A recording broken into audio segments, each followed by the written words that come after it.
So we got here at John Vorster, I'm sure at about 10 in the evening plus.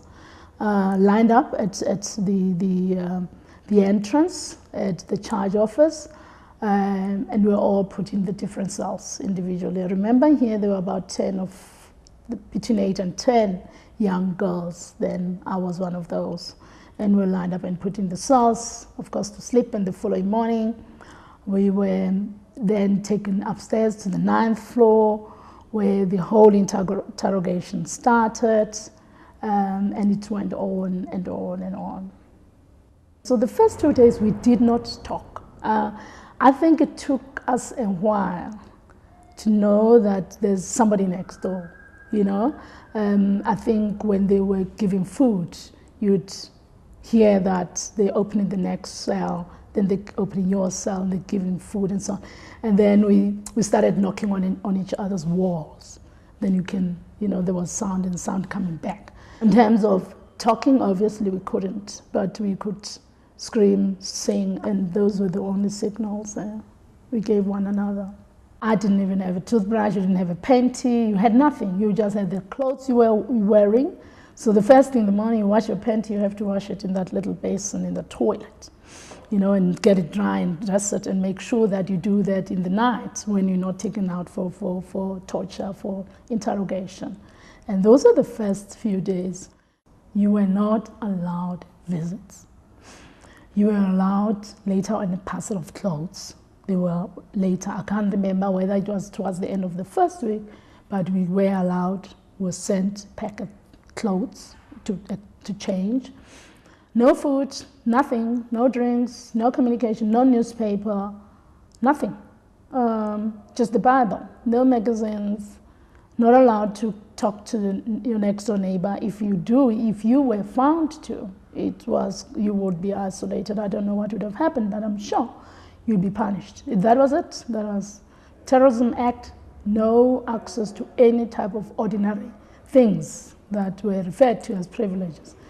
Food, yes, you were given food, 3 meals from John Vorster, given water, tea, anything beyond that, no. So in the morning, wake up, exercise, I would plait my hair. That's when I got to know how to plait my hair, because there was nobody to plait your hair for you. Wait for breakfast, get your breakfast, thank you. If it's a friendly person, policeman on duty, have a quick chat, not a big chat. They themselves are at risk anyway, and they're on duty. Then you wait for your lunch, then you wait for your supper.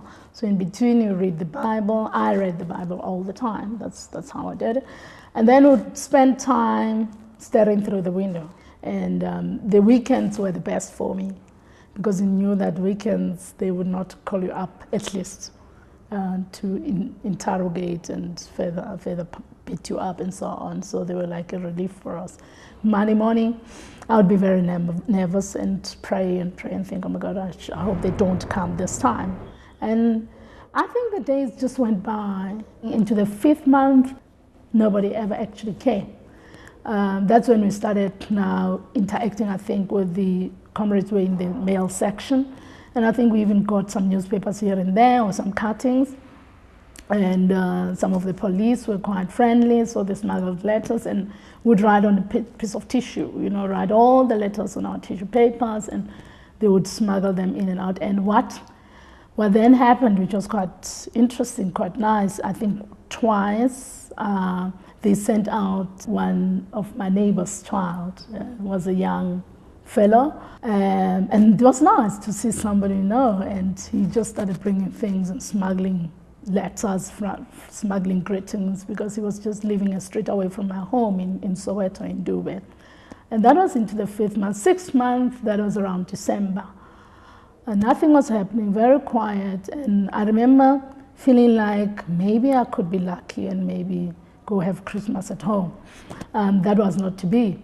And when we were told that we were going to be moved, that was like our last period of staying at John Vorster Square.